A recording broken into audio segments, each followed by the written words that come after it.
35 வருஷம் உனக்கு கை விரலை பிடிச்சி ஆனா அவனை எழுதி கொடுத்த திருமாவளவனை விட்டுட்டு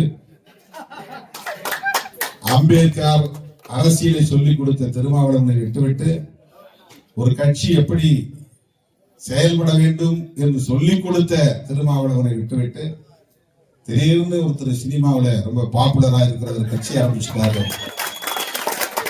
அவரோட போகலாம் அப்படின்னா அனுபவமே அவருக்கு கிடையாது. அவரு பால்வாடி. இந்த கட்சியில ஆளாக்கி உங்க பிஎஸ்டி ஆக்கி வச்சிருக்க. நீ போய் பால்வாடி ஸ்கூல்ல இருக்கிற பையன் தான் எனக்கு தலைவர்னு சொன்னா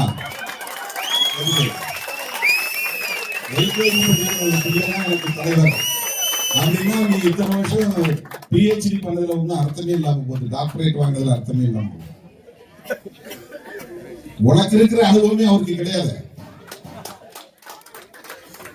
இனிமேதானே அவர் அரசியல் கத்துக்கணும். நீ போய் அங்க அவருக்கு சொல்லிக் கொடுக்கணும்.